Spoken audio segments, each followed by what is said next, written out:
Hello guys, welcome to K for kitchen. আজ তোমাদের সাথে একটা বাঙালি রান্না শেয়ার করছি।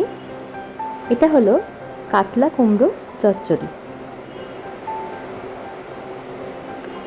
এই রেসিপিটা খেতেও যেমন খুব সুস্বাদু আর খুব হেলদিও। উপকরণগুলো স্ক্রিনে শেয়ার করলাম। প্রথমেই কাতলা মাছের মাথাটা 4 টুকরো করে কেটে নুন হলুদ মাখিয়ে কিছুক্ষণ রেস্টে রেখে দিতে হবে।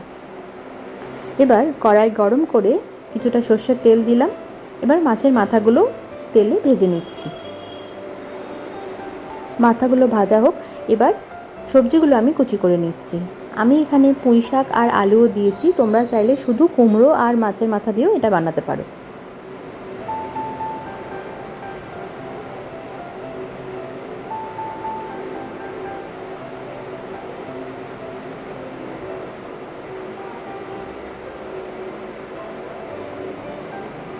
মাছের মুড়োটা ভাজা হয়ে গেছে, এবার এটা তুলে নিচ্ছি। ওই তেলেই একটু সাদা জিরে আর শুকনো লঙ্কা ফোড়ন দিলাম। ফোড়নটা অল্প একটু নাড়াচাড়া করে এতে দিয়ে দিলাম একটা টমেটো কুচি, দিলাম স্বাদ মতো নুন।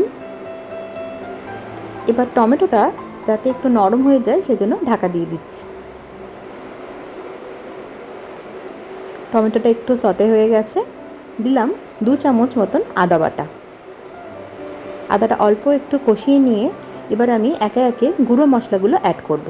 দিলাম হলুদ গুঁড়ো, লঙ্কার গুঁড়ো, ধনে গুঁড়ো আর জিরে গুঁড়ো।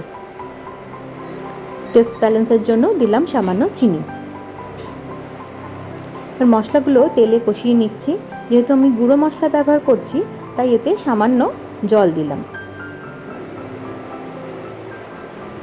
এবার মশলাটা কুক হওয়ার জন্য 2 থেকে 3 মিনিট মতন ঢাকা দিয়ে দিচ্ছি।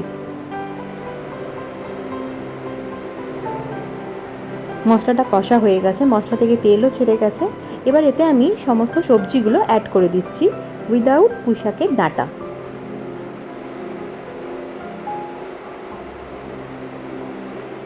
সবজিগুলো ভালো করে মশলার সাথে নেড়ে চেড়ে নিচ্ছি।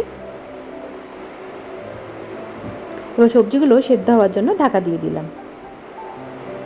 5 থেকে 6 মিনিট পর ঢাকনা খুলে পুঁই শাকের ডাঁটাগুলো দিয়ে দিলাম। এটা আমি প্রেসার কুকারে একটা সিটি দিয়ে আগে থেকে সেদ্ধ করে রেখেছিলাম। সবজিগুলো যখন অন্তত 50% কুক হয়ে যাবে এখানে দিয়ে দিতে হবে মাছের মাথাটা। এবার সমস্ত উপকরণটা খুব ভালো করে মিক্স করে নিতে হবে। আমি মাছের মাথাটা আরেকটু খুন্তি দিয়ে ছোট ছোট পিস করে দিয়েছি। সবজিগুলো একটু ঘেঁটে দেবো, তাতে এই রান্নাটার টেস্টটা আরও এনহ্যান্স হয়। দেখো আমার সবজিটা প্রায় শেষের দিকে, এবার আরও একটু কষিয়ে নেব। যতক্ষণ না এই তরকারিটা থেকে তেল ছাড়ছে ততক্ষণ অবধি এটা কষাতে হবে। দিয়ে দিলাম শাহি গরম মশলার গুঁড়ো।